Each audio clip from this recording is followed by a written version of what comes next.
This is why cardio can actually help you build muscle rather than break it down.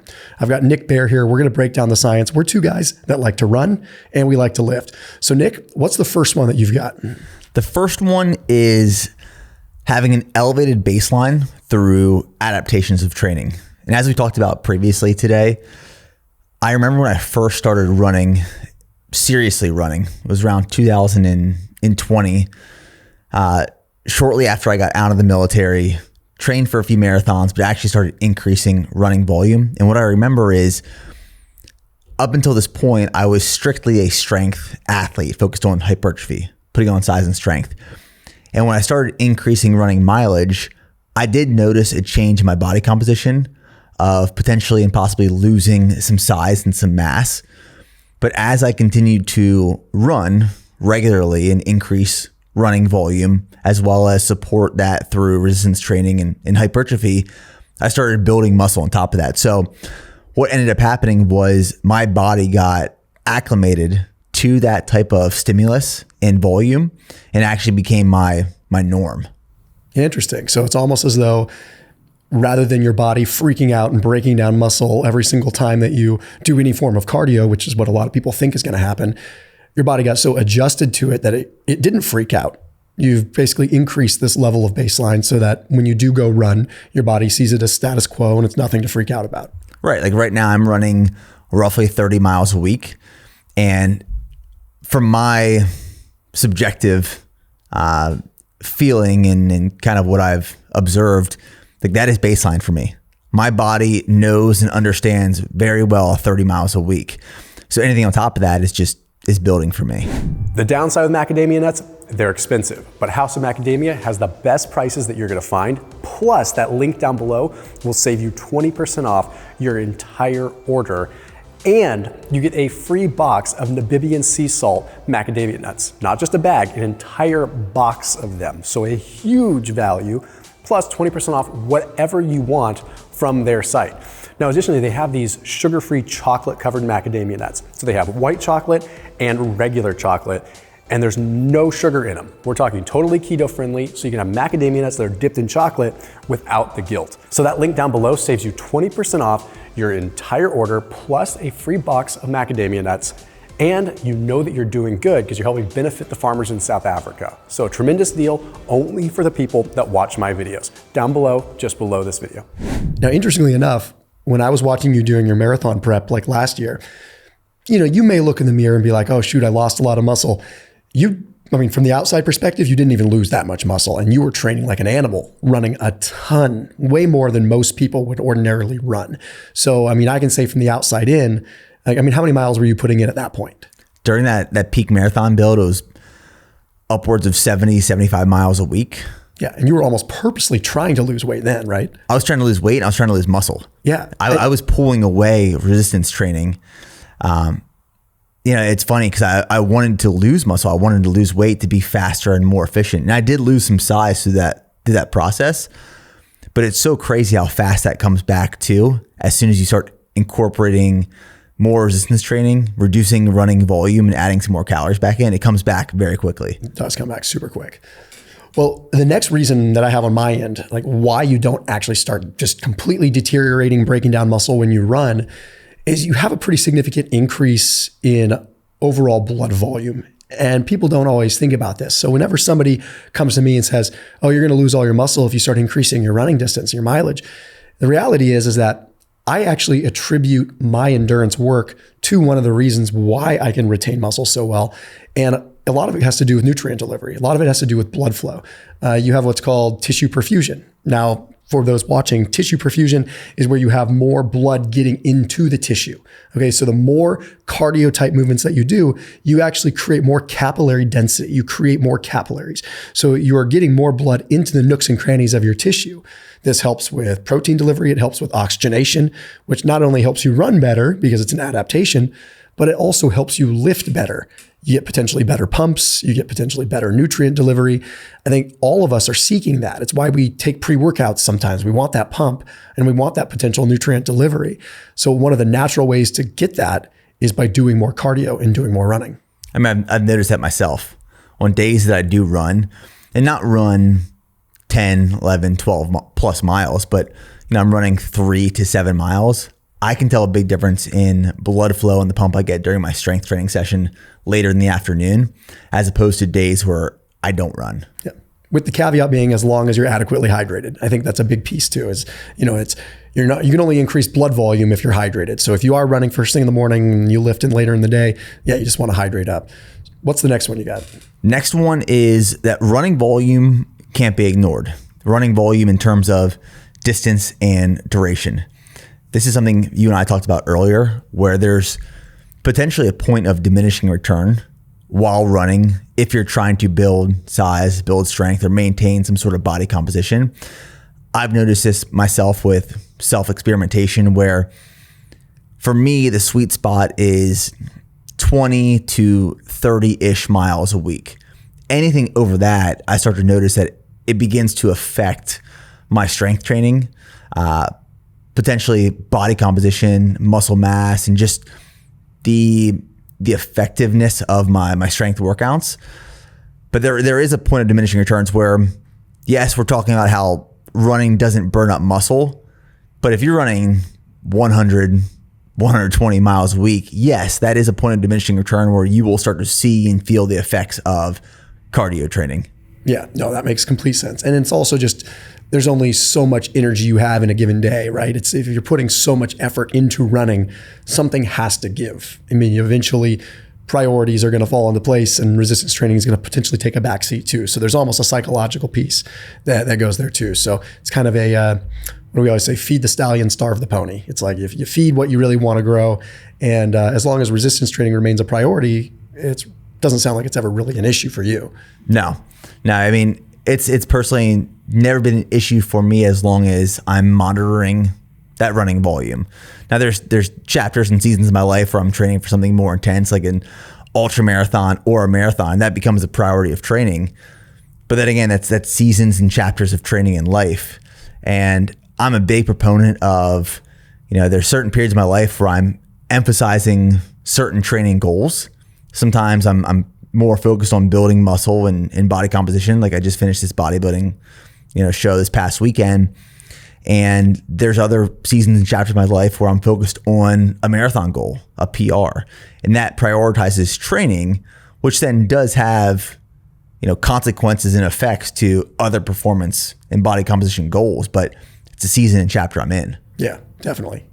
Well, the next one I've got is, people don't often realize that endurance training can improve muscle protein synthesis. Now, what I mean by that is, it's not going to magically make you take more protein and build gobs of muscle without a stimulus. You still need the resistance training stimulus. But because of the changes that happen with mitochondrial density, which we'll talk about in a little bit, because of some of the genes that are expressed, basically the body goes into a pretty hefty recovery mode. And as long as the protein needs are met within that muscle protein synthesis, within your demands, it can actually aid in that. So it can trigger some downstream processes that allow your body to start recovering more.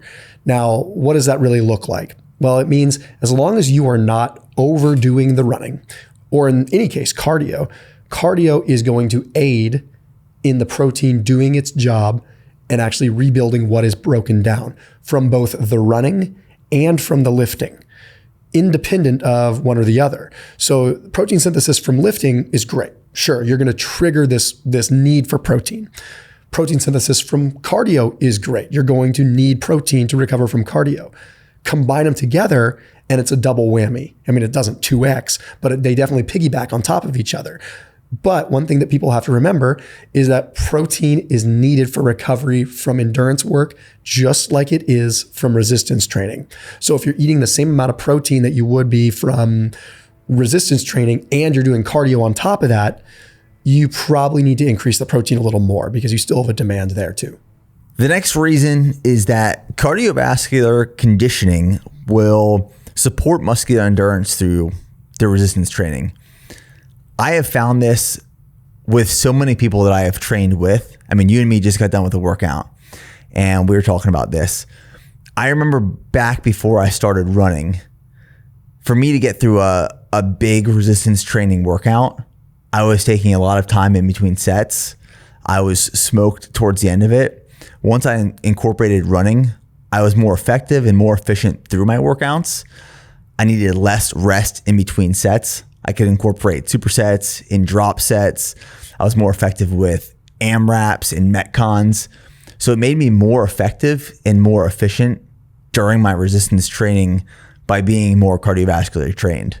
That makes a ton of sense. People don't, especially when you're looking at volume, because volume, you're limited by your time, but you're also limited by your endurance, right? Two things that a lot of people lack. They lack the time, like, okay, well, you need to get X number of sets in. Well, shoot, that's going to take me 2 hours. Well, if you're cardiovascularly fit and you do a lot of endurance work, it won't take you 2 hours. You can get that same effectiveness, recover between sets, and get it done in an hour. Yeah, I've been super surprised by, you don't realize how conditioned you are until you train with someone who is not as conditioned. You try to train together and you realize someone else is getting smoked while you're just cruising through the workout because you've built this engine. I mean, look at professional CrossFit athletes. They have built this engine that can support strength and conditioning and efficiency through movement. That is because they've built this tank that can carry them through these massive loads that require both oxygen and strength. And it's quite amazing when you've built that engine over time. Yeah, absolutely, man. And I think that dovetails nicely into, essentially you're also developing more ATP. So this is another reason, is that it's that mitochondrial density. You're able to produce more ATP. So what I mean by that is by going out for a run or doing longer bouts of cardio, you develop mitochondrial density. That means that you're developing powerhouses within the cell and you're developing more of them per square inch, if you want to put it that way. Your powerhouses, your mitochondria produce ATP. This ATP is how you create energy. And it's how you actually trigger contractile strength and energy in the body. And if you have less factories to produce ATP, that's less ATP. But when you run, you increase the number of factories that you have. That is called mitochondrial density. And that's when you look at a muscle cross-sectional area, you see the darker muscle that has lots of blood flow in it and lots of, that's because there's more mitochondria. More oxidative phosphorylation can happen there. Now, in addition to that, that does translate over somewhat, not always, but somewhat over into resistance training, where you now have more ATP manufacturing able to occur. So you literally can create more energy. Now, the argument that comes up there is, well, is it slow twitch muscle versus fast twitch muscle, type 2, type 2A, whatever.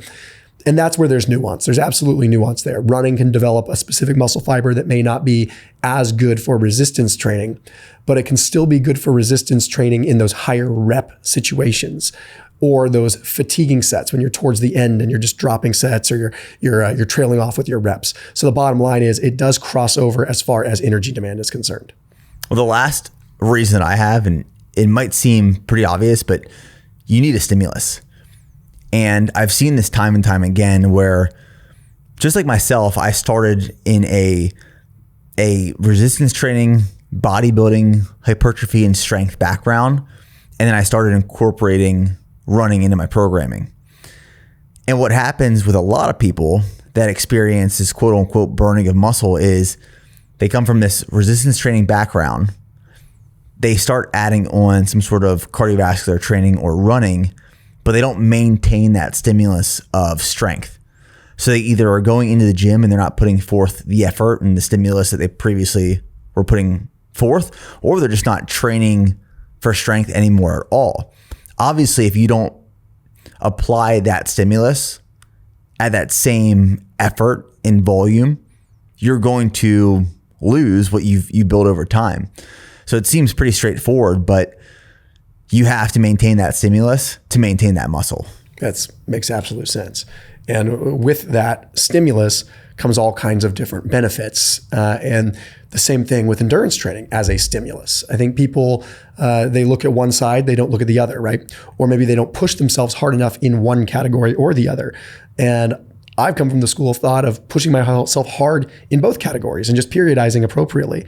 And the last one that I've got is there's something called gene expression. And it sounds like it's really, really fancy, but it's actually a very simple thing. It's where your body is expressing and creating different genes that trigger different things in your body. You've always got this happening, right? So in the scientific world, you look at what genes are being expressed, because from the top down, that is what's dictating what's going to kind of happen next in the hierarchy of different genes and different demands within the body. There are two genes in particular that I want to focus on. There's one called PGC1A, which again, this sounds complicated, but it makes a lot of sense.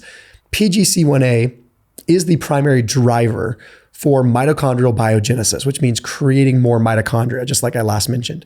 So there was a study published in the Journal of Applied Physiology that looked at this very closely, and it demonstrated that when subjects were, in this particular case, it was with bike, but it translates too, with any kind of endurance work, there were huge increases in PGC1A. So big expressions in the genes that drive mitochondrial change. So from the top down at the CEO level within the genetic library, we are having this cascade that starts that helps us adapt and develop more mitochondria. But then there's another one called FOXO3 or FOXO3. FOXO3 drives metabolic and just adaptation in general to stress. So this is when we bring it all back to the very basic fundamentals. We're talking huge adaptations that occur even at a gene level. So when FOXO3 is increased, it's basically increasing your demand or your threshold for stress. And when I say stress, that is somewhat universal. Cold exposure increases FOXO3. Even mental stress can increase FOXO3. Heat exposure can increase FOXO3. Endurance training increases it. Resistance training increases it. It just turns out that resistance training and endurance work together both increase it quite a bit. So you literally build resiliency. So it circles us all the way back to that first one you talked about. It's like this massive adaptation that just makes you bulletproof. And I mean, that makes it really awesome. Plus, I think you and I can both agree, I mean, the mental aspect is amazing too. I mean, my fitness, my life has transformed since incorporating both running and strength training. And I do want to add in that there's always the argument of, you know, if you want to be this professional endurance athlete, well, then a huge stimulus of strength training with hypertrophy and volume might not be the most effective way to be the fastest runner. And if you want to be the strongest strength athlete in the world, well, then going and running 30 miles a week probably will not support those goals. But if you want to train for ultimate performance and health and vitality, I believe that a program of both resistance training and endurance, doesn't matter what cardio you prefer or want to do, whether it's running, cycling, soul cycle, whatever, incorporating both resistance and endurance is going to promote the lifestyle and the vitality that you want and need. I totally agree, man. Well, Nick, where can everyone find you, man? Instagram is Nick Bear Fitness. YouTube, just type in Nick Bear. You'll see videos of me running and lifting. And then just Nick Bear on all my social media platforms. Right on. As always, see you tomorrow.